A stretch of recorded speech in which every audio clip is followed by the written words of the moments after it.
പണക്കാരനായ വലിയൊരു പ്രഭുവിന്റെ ഒരേ ഒരു മകളാണ് മേരി.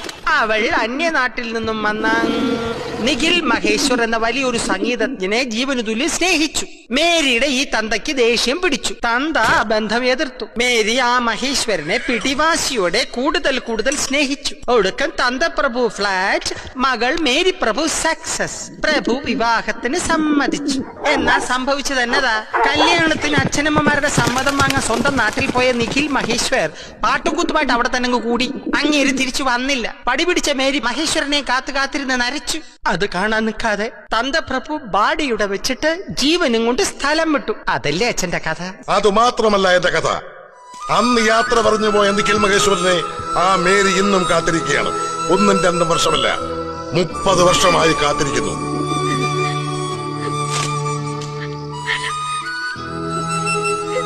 Ha ha ha!